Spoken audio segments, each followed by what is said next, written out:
The Army Reserve Postal Match program is designed to be a low-cost shooting event that can be utilized by all soldiers and every unit in the Army Reserve. The guidance for this comes out of Army Regulation 140-1, Chapter 7. The idea of this section of the reg is to prescribe the ability for small arms marksmanship training to benefit all soldiers. And by using events that take us beyond routine qualifications so that we can learn beyond the most simple basics. Straight out of the reg, it describes that this is a program that the Chief of the Army Reserve will conduct, in addition to a newsletter to support it called Army Reserve Marksman. Configuration of the program officially is supposed to include this, and that it's supposed to be from Chief of the Army Reserve all the way down to local units. So if you aren't being provided the opportunity to participate in this, then that's a violation of the reg. So the idea that the team is trying to provide is that this is not just some competitive exercise for its own sake. It is a skill building enterprise that enhances current doctrine. All the training circulars direct that validation exercises needed to be conducted prior to qualification. And that only makes great sense because there's no point in going to the qualification range to stumble through the course if you can't demonstrate that you have created the skill, shot process development necessary that you're going to be able to pass at all. The courses are designed that they can not only serve these training circular mandated validation exercises, they can be conducted on common Army ranges using issue targets. So you don't have to provide anything else other than what the Army is already providing at these ranges, to include use of the ammunition that you will already have available. So what do some of these courses look like? Well, they were named after a number of Army Reserve soldiers of note. And the first one here is Margaret Thompson Mundoch. She took the silver medal in 1976, but she actually tied with gold medalist Lanny Basham. It ended up being a tiebreaker by decision. She had the same numerical score, and you can see that's why she was brought up to the top podium with Basham, because they actually shot the same score. So good example of shooting being a great equal opportunity compliant program. So we named this course in her honor. And what this is designed for soldiers is to help you better learn how to shoot the current qualification. So the base qualification will have soldiers go to prone, and then from the prone position, shoot a series of shots as they then fight up to kneeling and then to standing. Now, we realize that you probably won't bring any additional targetry out. You might not even have the appropriate barricade available at 25-meter range. So we designed this course with that in mind. So the course of fire is thus: you'll set up a standard issue, Army issue 0 target, the Alpha 8 target, which you're supposed to have been using since 2016. You have 3 magazines, 2 rounds each. At a command to start, you go to prone, fire 2 shots from the prone position, go to kneeling and reload to fire 2 more shots, fight up again to standing and reload and fire 2 shots. Time limit is 40 seconds. That's based on the time exposures that you'll likely have for different targets during the qualification. And then you just repeat string 1. So with a 40-second time limit, you'll notice that you're firing 6 rounds in a string. You're doing it inside 40 seconds. You not only can do this on a current Army Reserve, Army 25-meter range, you can be doing this while other shooters on the line are still doing their grouping and zeroing 5 rounds each. You're not going to hold up the line. You can be doing it in conjunction with all that using an actual 0 target. Now the validation piece, it's 120 points possible with 12 X's. We recommend that you can bust 75 points or better in order to validate that you're going to shoot well enough when we get out to the qual range. Now, if you look at the target here, you'll notice that it's essentially using this 0 target as a bullseye. So inside the 4 minute of angle area, which is what this diamond is, that scores an X for match purposes. And then the first solid line out from that scores 10, and then 9 and 8. This is the same sort of scoring that you would use in a competitive format, but you're doing it right during your normal, you're using this as a postal match right when you're using a normal Army range. Next postal match we'll discuss was named after General Harry Mott. He's important to the Army Reserve because he was the first chief of the Army Reserve to put postal matches in the regulation. So this course of fire is using the old zero target. We are finding far too many examples of ranges where they didn't have the current zero target and they still had this old zero target, even though these are technically supposed to be out of date. That the idea again is if you show up on a range, you can use whatever targets they already have available. So for this course, you'll start with 2 magazines of 3 rounds each. At a signal, you go to prone, you shoot 1 shot on each of the targets, reload, and then shoot 1 shot on each of the targets again, all within a time limit of 30 seconds. And then you'll repeat that again for string 2 for a total of 12 shots. So we consider a validation. If you hit the target anywhere in the silhouette, that's considered a hit. And we want you to do at least 7 hits because that's showing you're shooting well enough that you'll probably pass the qualification. For match purposes, if you hit the 4 centimeter circle, we're going to count that as an X. So we're pushing you to go at a time frame that's in line with the qualification procedure using a zero target, an old zero target, in case that you're stuck on a range that doesn't have the one you're supposed to be using. General Sutton was the first chief of the Army Reserve that formally put in that there is a marksmanship program in the Army Reserve at all, due to his experiences in World War II and being in command of support personnel, realizing that they probably need to learn how to shoot too. And being a high-level competitive shooter himself, he made sure that a program like this exists within the Army Reserve. So this course we mirrored closest to the qual. The only downside of this is you'll actually have to provide your own target. Now, the course of fire book that we have on the team website has a target you can print off. It's a PDF.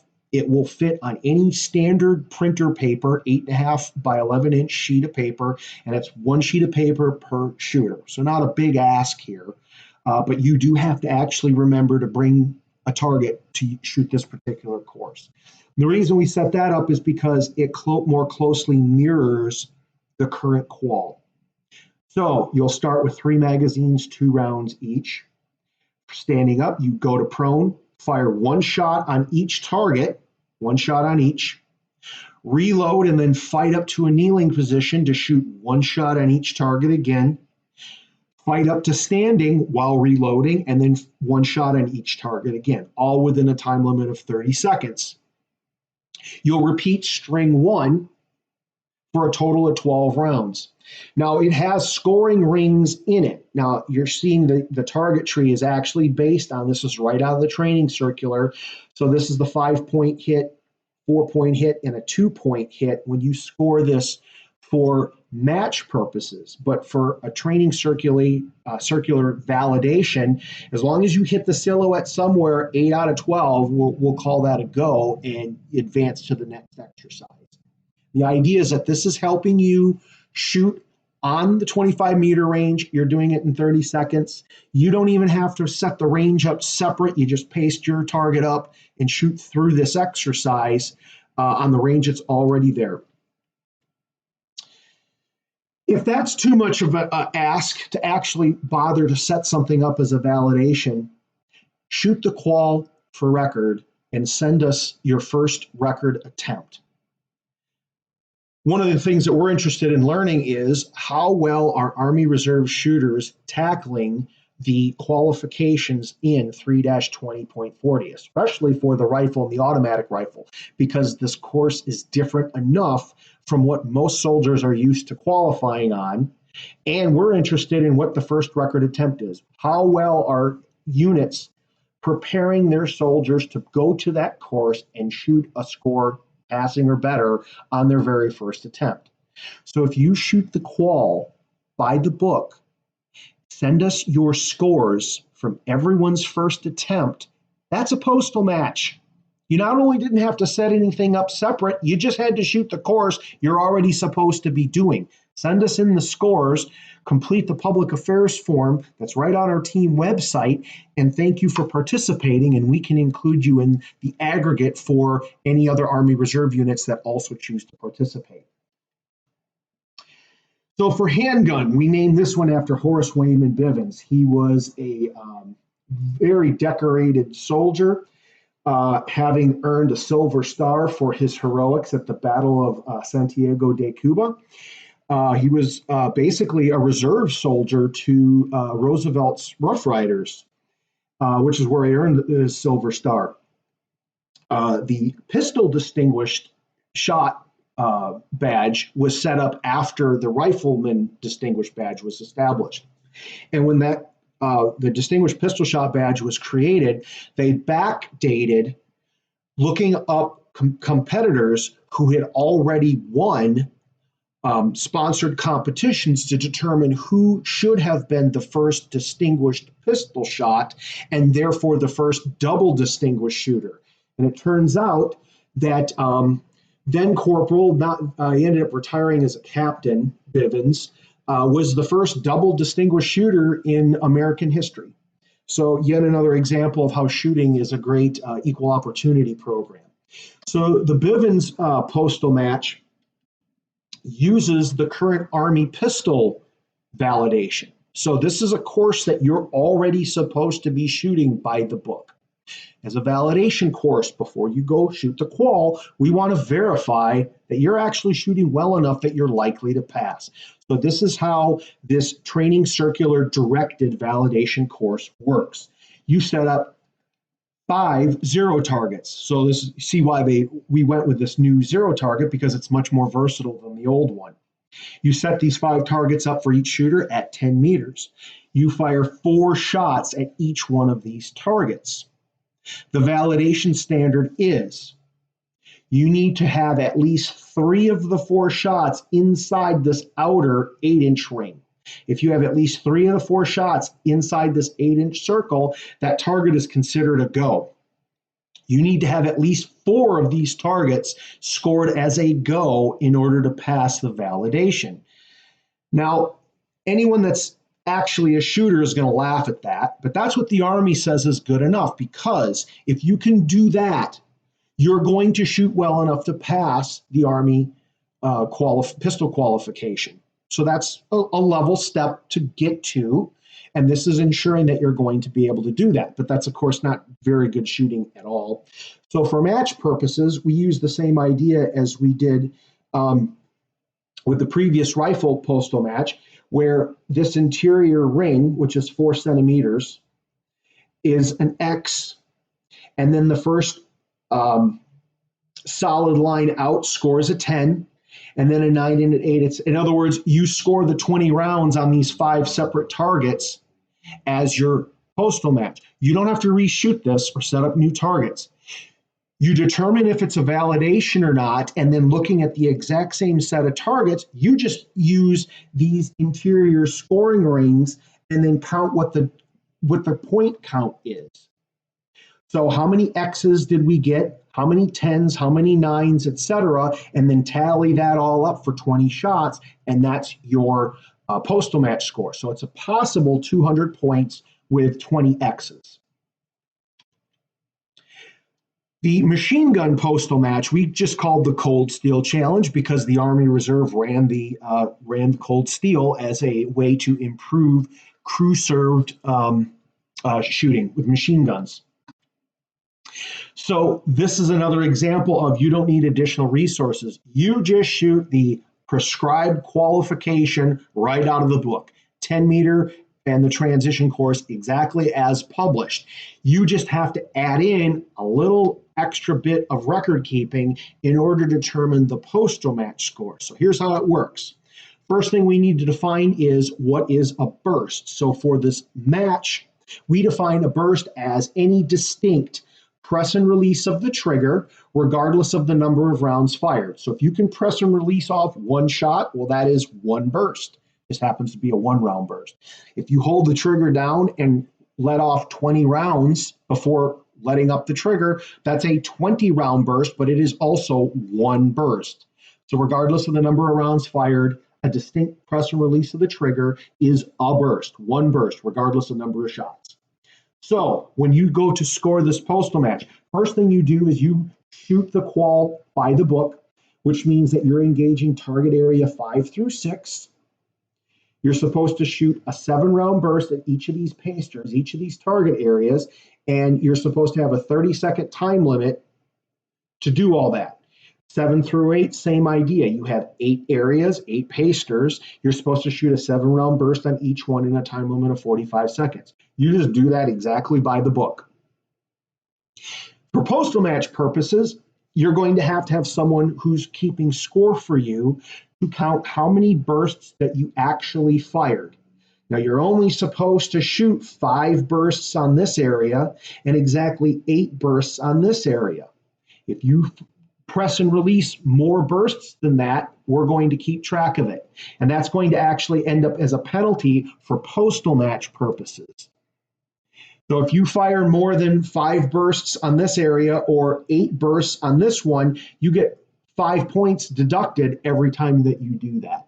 You also get 5 points subtracted for each burst fired over the prescribed time limit, which you're already supposed to be doing anyway. Now, also for match purposes, fire distribution bonus. As we go down range to score, you tally up the score on these target areas exactly as you would normally. As you're doing it, you're counting how many, because any shot that touches the line is going to go to the shooter's favor. You can't have more than 7 points or 7 hits per paster. So all of that remains the same, of course. And as you're doing that, you determine for that target area which one of these pasters had the least number of hits. You multiply that number by 5 as a fire distribution bonus. So if you have a paster in a given area that took 0 hits, then your bonus is 0. You didn't distribute fire very well. You want to have a maximum number of shots in each target area. You don't get a score for more than 7, so you can't get a fire distribution of more than 35, 7 times 5. But if you have less than 7 hits in any one of these pasters, the lowest hit count is what determines your fire distribution bonus. So really what this is doing is getting you to shoot the course the way you always were supposed to. The postal match is just putting numbers behind enforcing you to do the thing you were supposed to do anyway. The transition course, once again, you shoot the qual exactly as listed by the book. The difference is that someone's got to count how many bursts, distinct press releases of the trigger, that you fired for each target. So you shoot, and then you get your score from the tower as you would normally. If you knock down 8 of the exposed targets, you would have a qual score of 80. The difference is for the postal match, you're going to have a scorekeeper counting how many bursts that you fired at each exposure. Every time you knock a target down on your very first attempt, on your very first burst, you're going to get a 10-point bonus added to your qual score for the postal match. This actually is an idea I got right out of the old 23-65, which is now an old redacted M2 training manual. That was written before the automatic record fire range existed, and all of the train fire pop-up targets were mechanical. So you had to score everyone. They actually had a provision where you were given bonus points if you knocked the target down on the very first attempt, the very first burst. So we're just kind of using that idea again for this postal match. If you knock the target down on your second attempt, then you get no bonus, no penalty. If you fire 3 or more bursts at any given target, that's a minus 10 point penalty added to whatever your qual score was. That penalty is applied whether or not you actually hit that target or not. So if you wail away on a target and you never get credit from the tower for having hit it at all, it's just 10-point deduction from whatever targets you did hit. So once again, this is just encouraging you to shoot the course the way you're supposed to in the first place. You should be hitting everything on the very first attempt. If you look at the breakdown of the ammo and the number of exposures, you're allocated exactly enough rounds to shoot 2 7-round bursts per target. And you ideally should be completing the course with all targets hit with about half of the allocated ammo left over, if you did it right. And this course is just encouraging you to do that. The main idea with these postal matches is that we want everyone to get gas, which stands for give a crap. A program like this, any training program, is as good as people's interest. And what this is trying to, all these postal match courses are trying to do is develop further interest.